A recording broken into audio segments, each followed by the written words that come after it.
Good morning, dear student. I am from TSN Senior Secondary School. I teach in class 9 subject science chapter number 4. जी हाँ, chapter number 4 हमारा start हो चुका था. इससे पहले इसका जो पार्ट 1 है वो हम देखकर आ चुके हैं, स्ट्रक्चर ऑफ एटम. ठीक है, स्ट्रक्चर ऑफ एटम पर मैं पार्ट 1 वीडियो जो है वो बना चुका हूँ. आज वीडियो नंबर 2 यानी कि पार्ट 2 हम स्टार्ट करेंगे.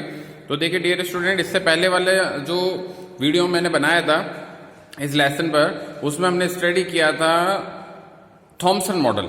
ठीक है, जो एटम का जे थॉमसन ने जो मॉडल समझाया था उसकी हमने स्टडी करी थी, जिसमें उसने बताया था कि इस मॉडल को हम प्लम पुडिंग मॉडल भी बोलते हैं. और वहां पर प्रोटॉन और इलेक्ट्रॉन का जो डिस्ट्रीब्यूशन था वो यूनिफॉर्म नहीं था. ठीक है, यूनिफॉर्म नहीं था, तो ये उसकी डिमेरिट भी थी. अब आज हम इसी को आगे बढ़ा रहे हैं, स्ट्रक्चर ऑफ एटम को, और आज हम स्टडी कर रहे हैं रदरफोर्ड मॉडल. ठीक है, जो थॉमसन मॉडल के जस्ट बाद आया था, रदरफोर्ड मॉडल. रदरफोर्ड मॉडल के पोस्टुलेट और उसके साथ जो उसका डायग्राम भी हम देखते चलेंगे यहाँ पर. Rutherford model, in this experiment fast moving alpha particles, ये आपको ध्यान रखना है, इंपॉर्टेंट है इसके लिए. In this experiment fast moving alpha particles were made to fall on a thin gold foil. ठीक है, बहुत तेज गति वाले जो अल्फा पार्टिकल्स हैं उनको हमें गोल्ड फॉइल पर गिराना था, उनकी बॉम्बार्डिंग करानी थी. ये एक्सपेरिमेंट की स्टार्टिंग में ये बता दिया गया है आपको. In this experiment fast moving alpha particles were made to fall thin gold foil. His observations were, और उसके ऑब्जर्वेशंस क्या थे जब उसने इन अल्फा पार्टिकल्स को गिराया, तो उसके ऑब्जर्वेशन क्या थे, तो आपको ध्यान रखना है. तो ऑब्जर्वेशन के लिए हम डायग्राम भी लेके चलेंगे. तो देखिए डायग्राम में मैं क्या कर रहा हूं यहां पर, वो आपको ध्यान देना है. देखिए ये एक मैंने गोल्ड फॉइल लिए, और गोल्ड फॉइल के जो एटम्स है, गोल्ड एटम्स, ठीक है, उनको मैंने लिया है, और उन एटम का जो सेंटर में न्यूक्लियस है वो भी मैंने न्यूक्लियस का सेंटर में शो कर दिया है. राइट, ठीक है. तो ये गोल्ड फॉइल है. गोल्ड फॉइल के मैंने 4 एटम यहाँ पर शो किए हैं, 4 एटम शो किए, और 4 ही उनके क्या है, न्यूक्लियस है. अब हम इस पर अल्फा गन से बॉम्बार्डिंग करा रहे हैं. ठीक है, और अल्फा गन के साथ बॉम्बार्डिंग करा रहे हैं, उनके साथ ही उनके पोस्टुलेट भी देखेंगे और उसके ऑब्जर्वेशंस भी देखेंगे कि बॉम्बार्डिंग कराने से होगा क्या. ठीक है, तो देन देखिए आप, पहला, a major fraction of alpha particles bombarded toward the gold foil pass through it without any deflection, and hence most of the space of atom is empty. ठीक है, क्या बोल रहा है कि बहुत सारे जो अल्फा पार्टिकल्स की हमने बॉम्बार्डिंग कराई वो बिना डिफ्लेक्ट हुए, बिना किसी से टकराए हुए सीधे पास हो गए.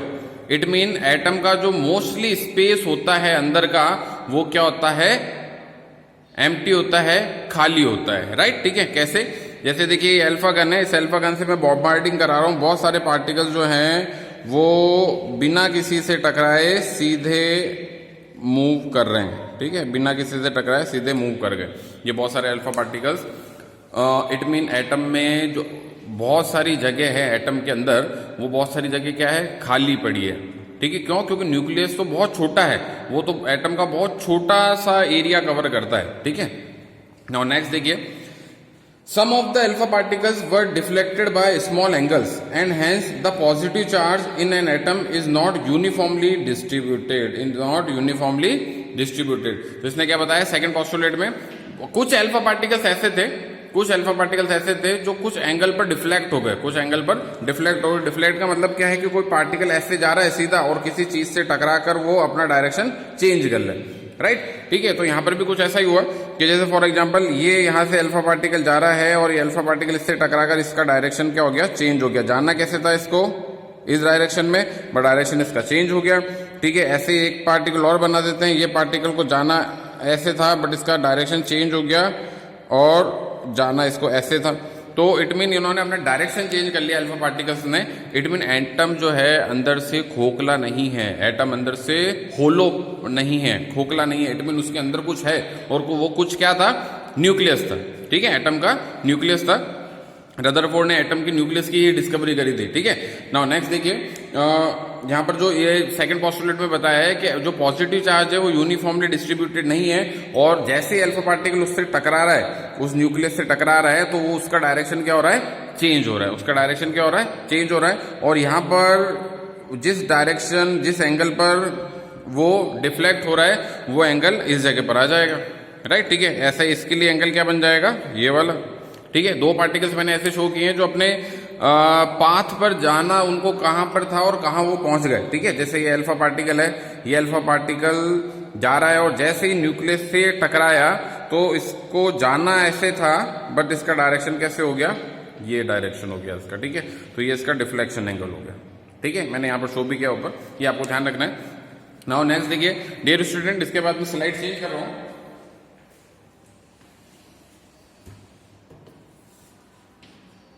नाउ अब देखिए थर्ड पोस्टुलेट।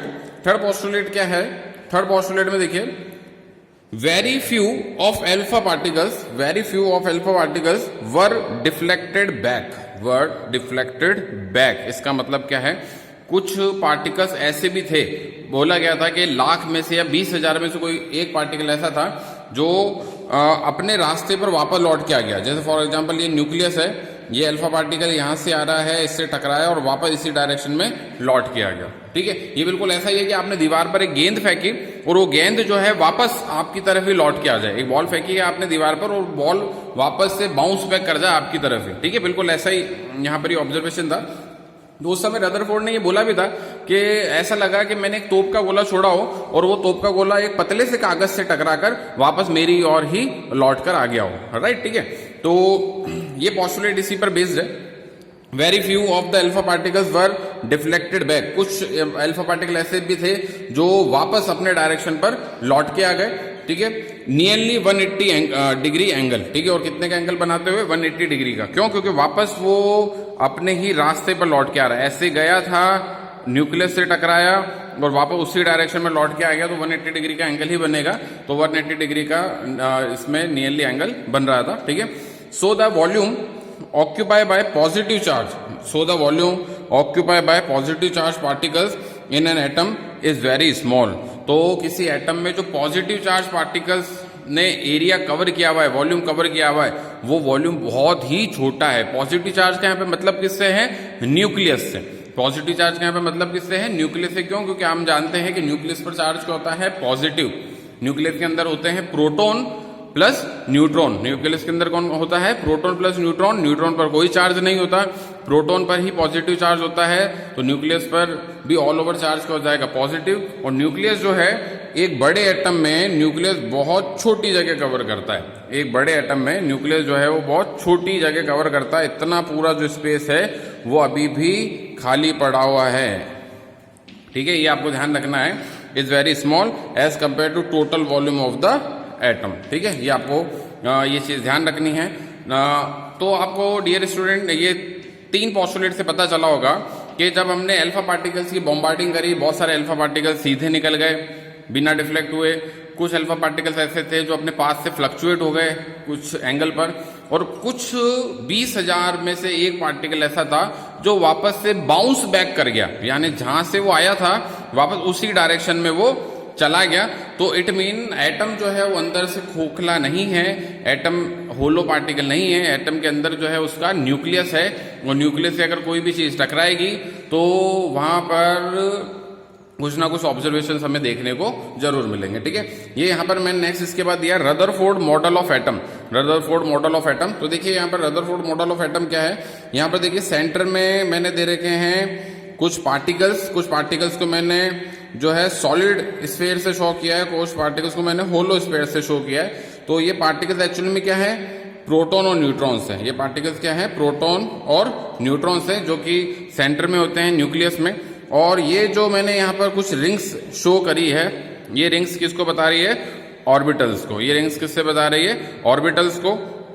ये रिंग्स में जो मैंने यहाँ पर डॉट से शो किया है, किसको शो किया है मैंने, इलेक्ट्रॉन्स को, क्योंकि ऑर्बिटल में इलेक्ट्रॉन्स होते हैं और न्यूक्लियस में होता है प्रोटॉन और न्यूट्रॉन। तो रदरफोर्ड एक्सपेरिमेंट का फायदा क्या हुआ कि रदरफोर्ड एक्सपेरिमेंट से हमें पर्टिकुलर जो न्यूक्लियस है उसकी पोजीशन पता चल गई कि न्यूक्लियस जो है वो एटम के सेंटर में ही मिलता है हमेशा, एटम के सेंटर में ही मिलता है हमेशा। और जो ऑर्बिटल्स हैं, यानी कि जो बाहर की रिंग्स हैं, जो बाहर के शेल्स हैं, उनमें इलेक्ट्रॉन्स चक्कर लगा रहे होते हैं, राइट। ठीक है, तो ये आपको ध्यान रखना है dear students.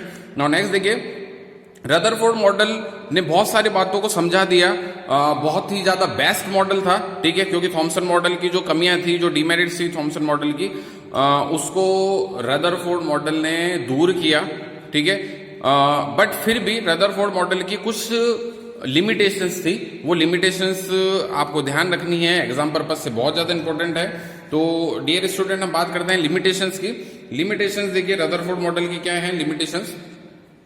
He were not explain that how the atom is stable. इसने ये एक्सप्लेन नहीं किया कि एटम स्टेबल कैसे है, इसने ये एक्सप्लेन नहीं किया कि एटम स्टेबल कैसे है।